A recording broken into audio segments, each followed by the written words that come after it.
नमस्कार, मिथिला मंच न्यूज में आपका स्वागत है। मैं हूं सीमा झा। नजर डालते हैं आज के स्पेशल खबर पर। बिहार में मुख्यमंत्री नीतीश कुमार शिक्षा व्यवस्था में सुधार की बात करते हैं, लेकिन शिक्षा व्यवस्था बेपटरी हो गई है।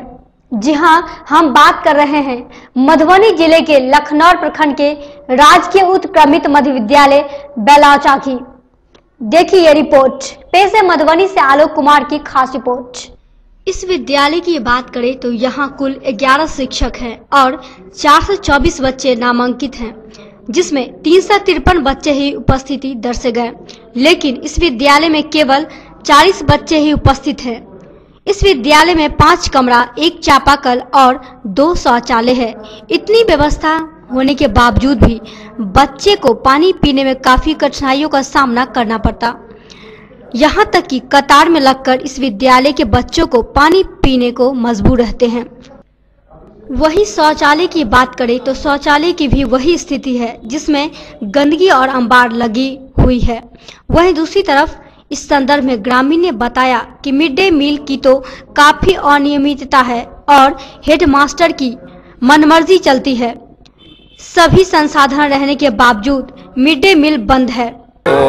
सर बिहार से चले गए, वो चार्ज देके हम तो नए आदमी हैं तो हमसे तो नहीं हो पाएगा, इसलिए आवाज नहीं बना है। हाँ, किस पे ना पड़ी या फिर रसोईया सब यहाँ नहीं है, ये सब पता नहीं है। लेकिन और दिन वो बनता ही था, वो नहीं भी रहते थे तो, लेकिन आज क्यों नहीं बना इस जानकारी हमारे।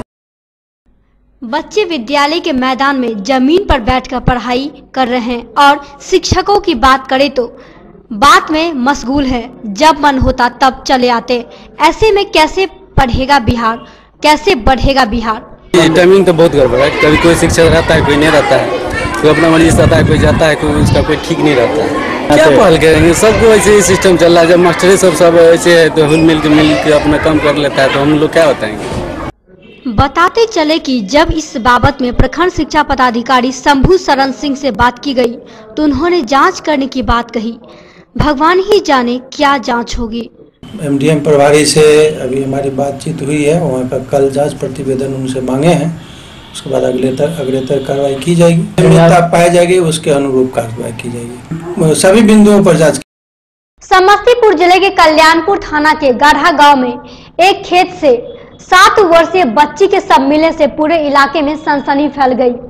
आखिर एक 7 वर्षीय मासूम बच्ची के साथ इतनी बड़ी घटना कैसे हुई? ये बेहद चौंका देने वाली घटना है। क्या कोई व्यक्ति इस बच्ची को मारकर खेत में फेंक दिया है या फिर मामला कुछ और है? पेश है समस्तीपुर से सुमन मिश्रा की खास रिपोर्ट। घटना की सूचना मिलते ही सैकड़ों ग्रामीण मौके पर पहुंचे।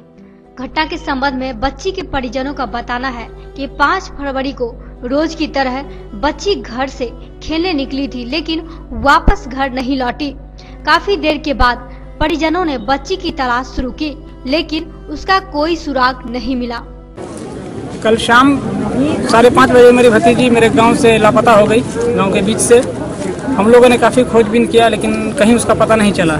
हम लोग खोज जो है वो रेगुलर चालू रहा, रात दिन एक कर दी खोजने में, लेकिन कहीं नहीं मिला कुछ। और आज भी हम लोग खोजबीन कर ही रहे थे, लेकिन आज शाम में टेंडम इधर पता चला कि कुछ है। हम लोग आके देखें तो हमारी बच्ची थी खेत में, जिसको मार के फेंक दिया गया। वही जिसके बाद लोगों ने गांव के ही एक व्यक्ति को शक के आधार पर पकड़कर पुलिस के हवाले कर दिया। लेकिन शाम को सूचना मिली कि एक बच्ची की लाश पड़ी है, जिसके बाद लोग मौके पर पहुंचे। मृतक की पहचान शाहिद साहब परवीन के रूप में हुई है। घटना की सूचना पर पुलिस मौके पर पहुंचकर जांच में जुटी हुई है। हाँ, एक पे शक था ना, जिस पे हम लोग एफआईआर भी किया और पुलिस के हवाले भी किया कल। अभी ये तो सर हमको भी नहीं पता, क्योंकि ऐसा कुछ रंजिश था नहीं, पहले से पता नहीं चल रहा था। लेकिन वो उसका बैकग्राउंड पहले से बहुत खराब था। इस घटना को लेकर सदर डीएसपी मोहम्मद तनवीर ने पूरी जानकारी दी है। 5 तारीख को उसकी गुमशुदगी की बात बताई गई थी। शाइस्ता परवीन है, थाना में कांड अंकित कराया गया था। उस आशय में का जो प्राथमिकी अंकित कराते हुए नामजद किसी पे शंका जाहिर की गई थी, फिर विश्वास प्रकट किया गया था, लोगों के द्वारा आके बताया गया था, फिर उसे गिरफ्तार करके जेल भी भेजा गया था। और आज उसका डेड बॉडी मिला है। तो जो भी वैज्ञानिक अनुसंधान है उसको करते हुए और वाकई जो कल्प्रिट होंगे उनकी गिरफ्तारी सुनिश्चित की जाएगी। समस्तीपुर जिले के खानपुर थाना क्षेत्र के डकारी चौक स्थित बिहार ग्रामीण बैंक रेबड़ा इन दिनों विवादों के घेरे में घिर गया है। जी हां, गरीब और अशिक्षित लोगों के बीच बैंक के खिलाफ आक्रोश पनप रहा। देखिए रिपोर्ट। पेश है समस्तीपुर से सुमन मिश्रा की खास रिपोर्ट। यहाँ के शाखा प्रबंधक द्वारा गरीब लोगों को बिना लोन लिए फिर लोन देने वाले लोगों को नोटिस एवं सर्टिफिकेट केस कर उन्हें तंग तबाह करने का मामला सामने आने लगा है।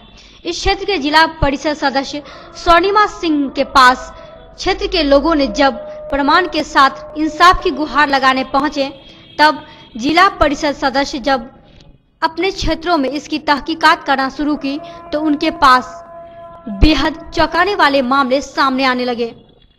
बैंक के उपभोक्ता राम दुलारी देवी ने वर्ष 1988 में गरीबी रेखा के तहत व्यवसायिक ऋण 3000 रुपया ली थी, जिसमें सरकार द्वारा 50% अनुदान किया जाता है। अनुदान के उपरांत बाकी राशि 2594 रुपया 95 पैसा था। इस राशि का ब्याज सहित कुल 2600 रुपया दिनांक 4 दिसंबर वर्ष 2013 को ऋणी राम दुलारी देवी द्वारा बैंक में जमा कर दिया गया और पासबुक को तत्कालीन शाखा प्रबंधक द्वारा बंद कर दिया गया। वहीं अचानक वर्तमान शाखा प्रबंधक ऋषि आनंद द्वारा उपभोक्ता पर सर्टिफिकेट केस कर दिया गया। इस बात की खबर उपभोक्ता को तब लगी जब अंचलाधिकारी खानपुर हेमंत कुमार दास ने दिनांक 7 दिसंबर वर्ष 2017 को उपभोक्ता को नालसी नोटिस जारी किया। नालसी पत्र में सीओ ने उपभोक्ता को 29 दिसंबर वर्ष 2017 को अंचल कार्यालय में संदेह उपस्थित होकर कारण बताने को कहा, अन्यथा दीवानी मुकदमा के तहत जेल भेजने की बात बताई।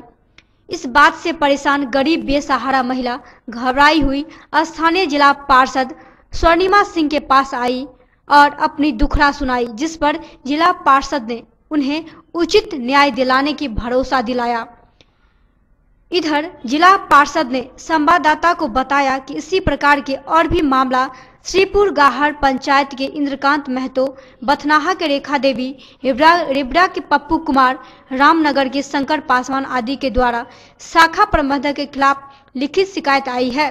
जब इसको लोन हम सधा दिए, खाता बंद कर हो गया, तब हमको नोटिस आया है 5000 कितने है 51 से कुछ नहीं जमा दस्खत में है, नहीं डर से परेशान है। मैं सभी मामलों को सभी कागजात के साथ जिलाधिकारी महोदय के पास उचित कार्रवाई हेतु भेज रही हूं। ऐसे शाखा प्रबंधक को बर्खास्त कर जांच की जानी चाहिए। बताते चले कि इस बाबत पर पार्षद ने ये भी कहा कि सरकार की कल्याणकारी योजनाओं के क्रियान्वयन में इस तरह की लापरवाही एवं भ्रष्टाचार बर्दाश्त नहीं किए जाएंगे। अगर उचित कार्रवाई कर ठोस निदान नहीं निकल गए तो मामले को उपभोक्ता फोरम ले जाया जाएगा। असहाय हैं जो उनसे मैंने गलत तरीके से वो अथी कर रहे हैं कि अथी लोन दे रहे हैं, लोन अथी करवा लेते हैं और सब लोन का जो होता है उठाकर अपने जेबी में रख लेते हैं। जो बोलने वाला होता है उसको तो कोई प्रभाव नहीं पड़ता, जो गरीब आदमी है उस नहीं बोलता है वो अपने जेब भरते हैं। इसके लिए हम कई पदाधिकारी के पास हम गए हैं और दिए हैं, माने बड़े पदाधिकारी के पास ही गए हैं और दिए हैं उनको। जी मामला ये बहुत गंभीर है, मेरे क्षेत्र का ये मामला है सो बहुत माने कठिनाई है, ये गरीबों के लिए बहुत हानि पहुंच रहा है मेरे क्षेत्र का। और हम ये कहना चाहते हैं जो कि मान लीजिए हमारे बड़े प्रधानी को इसको जांच किया जाए संपत्ति का और इनको बेहतर तरह से जांच कर इनको से यहाँ से हटाने की कृपा किया जाए। ये रेबड़ा क्षेत्रीय ग्रामीण बैंक का मामला है। श्रीकांत जी भी आए हैं, उनके कई मान लीजिए कई माने मुद्दे हैं, कई माने पब्लिक आए हैं जो गरीब है, असहाय है, वो मेरे पास आकर हमें कई कंप्लेन दिए हैं। हमने बहुत सुधार करने के तैयार हो, लेकिन तभी उन्होंने लोन नहीं लिया, उनके नाम पे पैसा निकल गया। जी पैसा निकल गया, वो जेब में रखे हुए हैं और अपना झोली भरने के लिए चाह रहे हैं। हमको तो यह चर्च लग रहा है कि ये बैंक का घाटे में देकर और क्या कहते हैं अपना झोली भर कर भाग जाएंगे। तो दीजिए हमें इजाजत। आप देखते रहे मिथिला मंच न्यूज। धन्यवाद।